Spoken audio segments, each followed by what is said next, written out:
ആളുകൾ ചുവരുകൾ വെള്ളയടിച്ചു. പിന്നീട് ഒരു ചുറ്റിക ഉപയോഗിച്ച് നടുവിലായി ഒരു ചെറിയ ദ്വാരമുണ്ടാക്കി. ഈ ദ്വാരം വാനിഷിംഗ് പോയിന്റാണെന്നും ഇതിൽ നിന്നാണ് ചിത്രം പുറത്തേക്ക് വ്യാപിക്കുന്നതെന്നും ലിയോണാർഡോ ഡാവിഞ്ചി വിശദീകരിച്ചു. നിങ്ങൾ പള്ളിയിൽ പ്രവേശിക്കുമ്പോൾ നിങ്ങൾ ചിത്രത്തിനകത്താണെന്നും യേശുവിനൊപ്പം ഭക്ഷണം കഴിക്കുകയാണെന്നും നിങ്ങൾക്ക് തോന്നും. എന്നാൽ തന്റെ ആശയം ലാസ്റ്റ് സപ്പർ എന്ന പോലെയുള്ള ഒരു പ്രശസ്തമായ പെയിന്റിംഗ് സൃഷ്ടിക്കുമെന്ന് ലിയോണാർഡോ ഒരിക്കലും സങ്കല്പിച്ചിരുന്നില്ല. തുടക്കത്തിൽ ലിയോണാർഡോ പേപ്പറിൽ ഒരു ചിത്രം വരച്ചു. തുടർന്ന് വരകളിലൂടെ ചെറിയ ദ്വാരങ്ങളുണ്ടാക്കി ആ കടലാസ് ചുവരിലൊട്ടിച്ചു.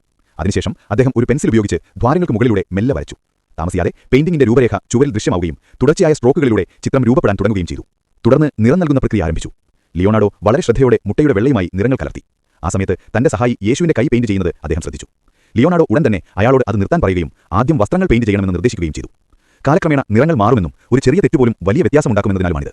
പെയിന്റിംഗ് ഏതാണ്ട് പൂർത്തിയായപ്പോൾ ലിയോണാർഡോ മനസ്സിലാക്കി ചിത്രത്തിലുള്ള രൂപങ്ങൾ സീലിംഗിനോട് വളരെ അടുത്താണെന്ന്. അവർ എഴുന്നേറ്റ് നിന്നാൽ അവരുടെ തല സീലിംഗിൽ ഇടിക്കുമായിരുന്നു.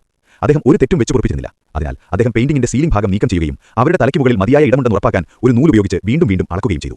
പണി പൂർത്തിയാക്കിയ ശേഷം ലിയോണാർഡോ ഒരു പുരോഹിതനെ പെയിന്റിംഗ് കാണാനായി ക്ഷണിച്ചു. ഇത് കണ്ട് പുരോഹിതൻ വളരെ വികാരാധീനനാവുകയും അതിനെ വളരെയധികം പ്രശംസിക്കുകയും ചെയ്തു.